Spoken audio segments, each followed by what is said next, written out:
All right. So, what I want to do with this quick video is talk a little bit about um, giving feedback on recorded presentations.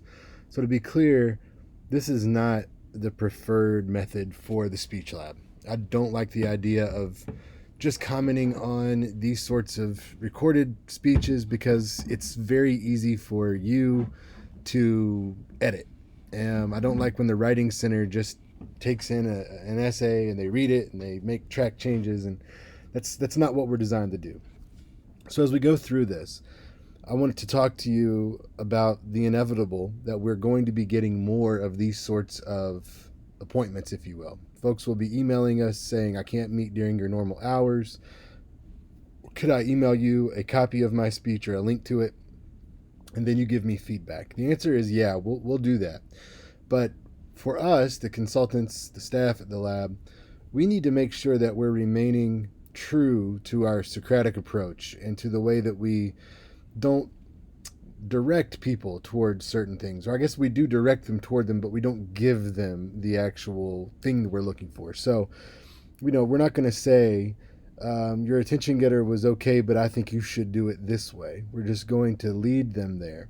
We can't use those Socratic questions in the same way in this format, but that doesn't mean that they're gone. So, what I'm going to do here is watch this video. I'll stop it as needed and make comments. This is my student. Her name is Anna Johnston. And I should put her name correctly. If you know me, you know I don't spell well. So I'm just going to go through, make a list, and do it that way. See if we can just get that going. All right.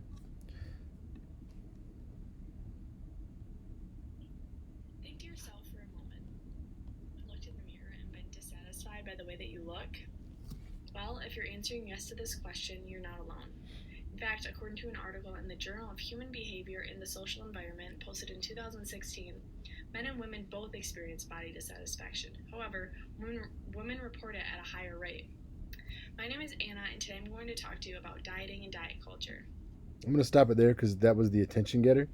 And it was solid, solid attention getter. Um, I think maybe I'm getting too nitpicky, but I'm going to put everything in and then we'll edit later. But solid attention getter. It was clear that you were reading. Um,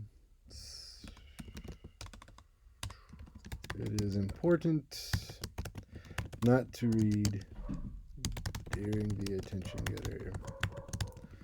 Think of the camera as the place to look to make eye contact. Okay, the other thing is there was a minor bump. We're not going to knock her on that just yet. By the end of this speech, you should have a better understanding of what dieting is and what diet culture looks like. Dieting and the culture that surrounds it is a very prevalent part of our society that affects both men and women alike. You should care about this topic because many individuals struggle with body image and use dieting as a way to manage it. Also, you should be informed about the different health ramifications that dieting can cause. So, throughout this speech, I'm going to talk about proper nutrition of the body, health ramifications of dieting, and the development of eating disorders, plus some resources that can be used to help with that. So, to begin, let's talk. Okay, so I don't know about you, but the introduction overall seemed to me it seemed good. Was good. Um, the individual elements were all there and clear. I think she was going a little quickly. Um, so I want to say something like, instead of just slow down, I want to make it a little clearer or more Socratic. So I'm going to say things like, go back and review this section, and you will likely see that a few phrases ran together. Um, I'm sure you've been in an audience before where this has happened. It is usually due to speed. Do you think slowing down a little will get you off to a better start? Let's go back and say get you off to an even better start. Okay, here we go. Proper nutrition and what is essential for our bodies. According to a medically reviewed article on healthline.com, the components of basic nutrition. A medically reviewed article. What is a medically reviewed article? That was unclear.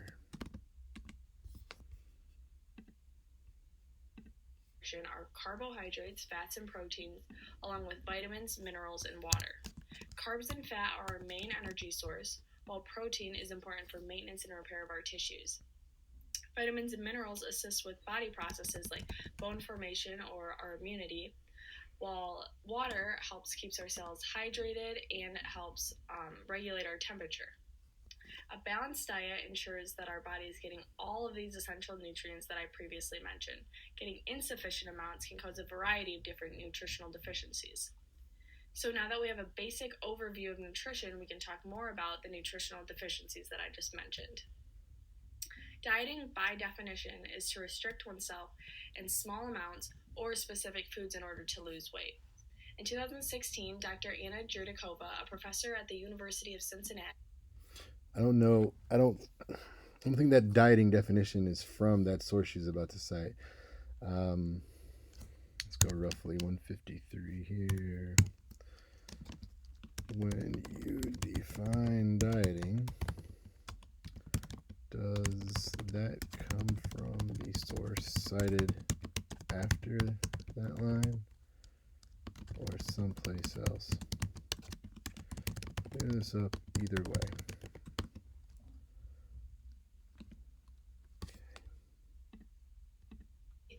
Estimated that nearly 45 million Americans diet each year, spending nearly $33 billion annually on different diets.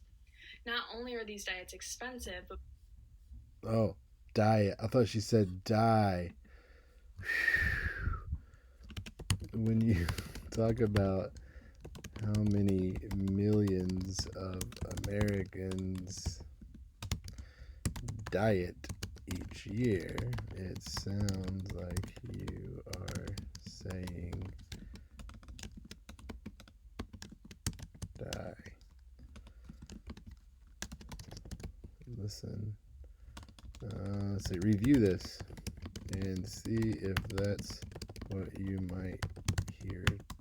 Sorry. Here too.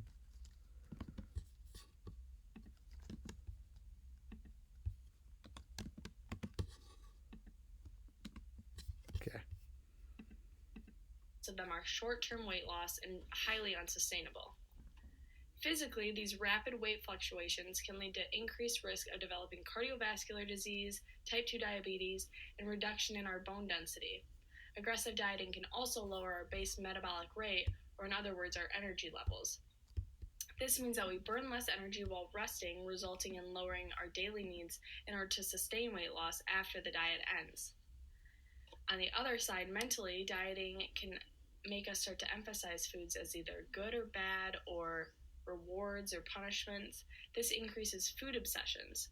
Restrictive and unrealistic diets do not do a good job of teaching healthy eating habits and rarely focus on the nutritional value in foods.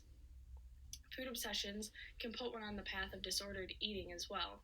Examples of disordered eating include fasting or chronic restrained eating or binge eating. It's important to note that not everyone that diets will develop an eating disorder. However, according to the National Eating Disorder Collaboration, it would be very difficult to find a person with an eating disorder who has not been on a diet themselves. In fact, dieting is one of the most common forms of disordered eating. So now that we understand what dieting is and how it affects individuals both mentally and physically, We can discuss what has sustained this idea of dieting. I'll throw in a little good thing there. Good. Whoops, that is not what I meant to do. Good transition between the second and third main points. You went back and included main point 1. Diet culture is a set of beliefs that revolve around the idea that thin bodies are considered desirable or healthy. It abides by the idea that eating a certain way is considered good or bad and instills that a person's worth is increased if we look a certain way. Diet culture can influence disordered eating in a variety of ways as well. One main tactic that's used is the use of buzzwords, which I'm sure you've all heard, like clean eating or natural or ridding our body of toxins. This can further lead to restriction if foods. She said one tactic that is used. Uh, I don't know, like who uses it, because like the diet can't use it. Let's jump back for just a second and see when that was. Diet culture can influence disordered eating in a variety of ways as well. One main tactic that's used is the use of. Okay.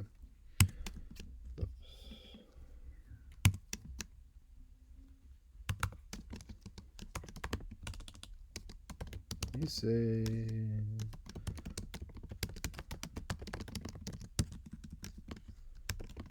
uses this.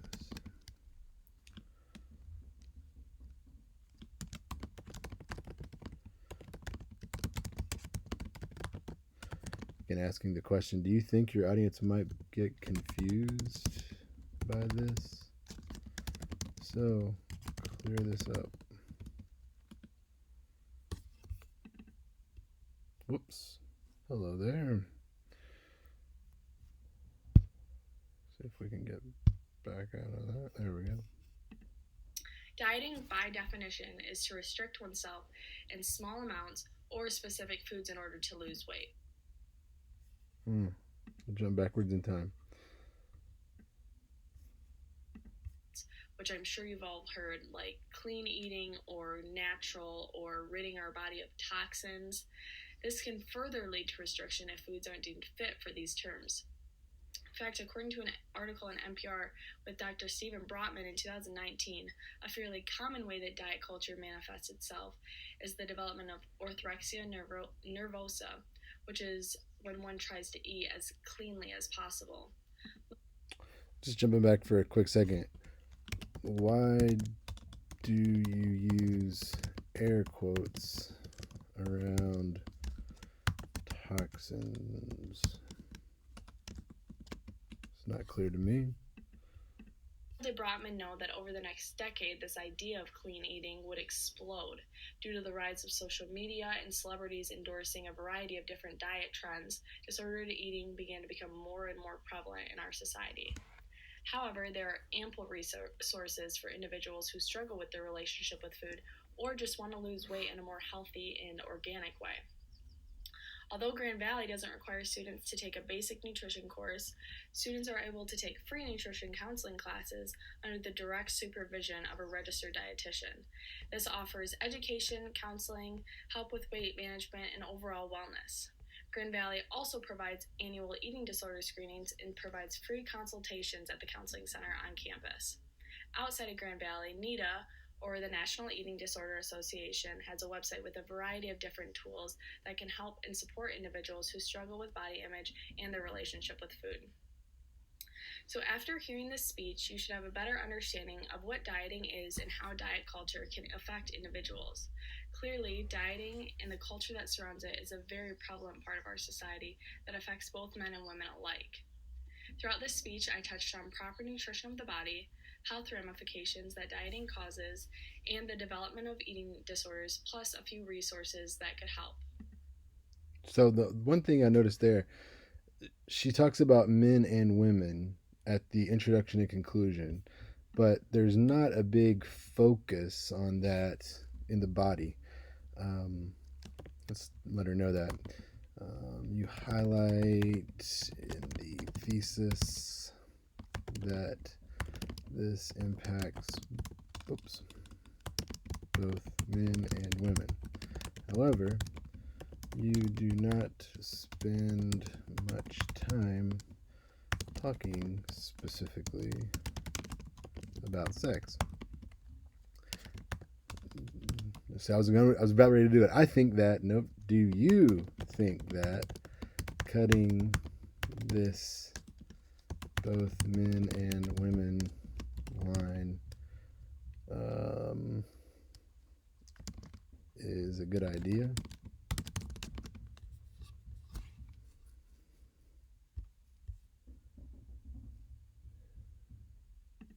Oops. Okay. And the wrap up here. I'm sure that at some point most of us have struggled with our body image since it's such a prevalent part of our society. Fortunately, we live in a time where resources are at our fingertips. If you toy with the idea of dieting and recognize diet culture in your life, you should now have a better understanding of what effects it can have. Now, Such a prevalent part of our society. Fortunately, we live in a time where resources are at our fingertips. Satisfied by the way that you look? she didn't go back to that. Okay. Review the idea of ring structure, or ending with the same or similar content as your attention getter. Do you think doing this for your speech will make it stronger? Trick question. The answer is yes. So I'm just going to write observations here because these are just a few things I noticed. And I mean, yeah, we do use Socratic approach, of course, but we also would say things like, you were reading a little too much, or you weren't moving, or those sorts of things. So I'm just going to say observations A, at times it was clear that you were reading.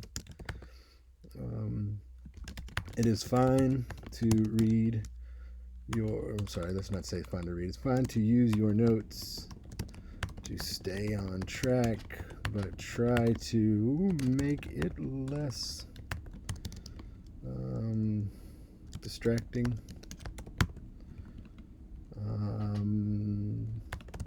There were a few times when speed caused some bumps in delivery, we'll call it.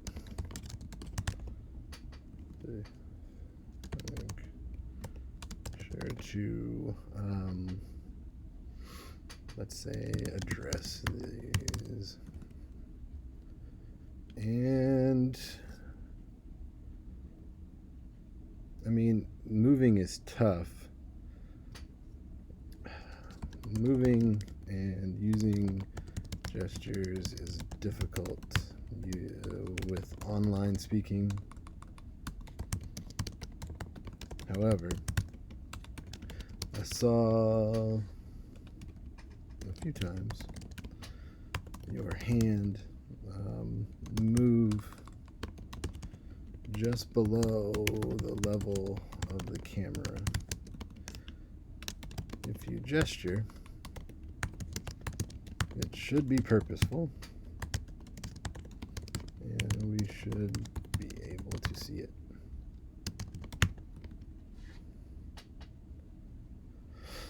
Okay, and then overall, did a very good job. I think she did. I'm just going to leave it with that. All right. So again, the big takeaway there that I wanted you to get out of this is that we can do it. There's one. Two, that we can still ask these questions. We don't have to wait around for an actual answer. You'll see a few of those in there. And three, which makes sense, you can use these timestamps to make things clearer. So don't forget that is something that is sort of available to you here that wouldn't be in a live setting. So we have to look for the positives where we can find them. All right. So I hope that helps. I'll probably make a few of these as they come in. But let me know if you have questions when you watch this, and I'll be happy to answer.